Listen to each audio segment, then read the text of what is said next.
আমরা হিন্দু বলে কিন্তু আমরা অন্য দেশ থেকে এখানে আসিনি। সকল লোকের যেমন এখানে বাঁচার অধিকার আছে, আমাদের হিন্দুদের সেভাবে বাঁচার অধিকার আছে। তাদেরকে আমি স্যালুট জানাই। তাদের মূল চেতনা কি ছিল? কোনো বৈষম্য থাকবে না। বৈষম্য বলতে কি?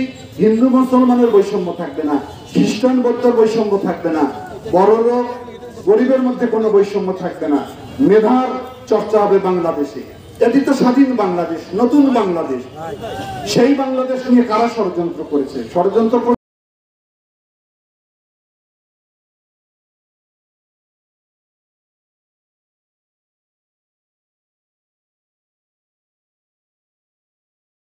আমরা হিন্দু বলে কিন্তু আমরা অন্য দেশ থেকে এখানে আসিনি।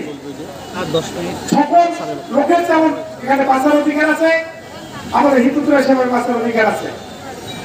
আমরা মনে করি আপনারা দেখেছেন দীর্ঘদিন অনেক অঘটন ঘটেছে। আমরা কিন্তু হিন্দুরা তার কোনো বিচার পাইনি। কিছু পূর্বে দেখেন আমাদের মন্দির ভাঙচুর করা হয়েছে, শত শত মন্দির ভাঙচুর করা হয়েছে।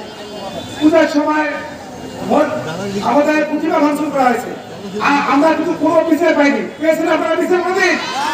তাহলে আমরা আসলে কে শত্রু কে বন্ধু এটা কিন্তু নির্বাচন করার ক্ষমতা আমাদের নাই।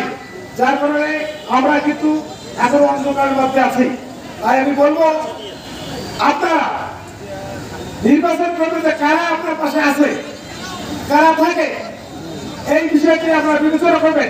সেই হিন্দু কল্যাণ ট্রাস্ট থেকে যারা টাকা লুটপাট করেছে সেই সকল হিন্দুদের আমি বিচার চাই, এবং সেই হিন্দু কল্যাণ ট্রাস্টে সব যোগ্য নেতৃত্ব আমরা চাই, যারা সেইখানকার বরাদ্দকৃত টাকা দিয়ে মন্দির উন্নয়ন করতে পারবে এবং আমাদের হিন্দু ধর্মীয় গরিব ছেলেমেয়েদের উপকার করতে পারবে।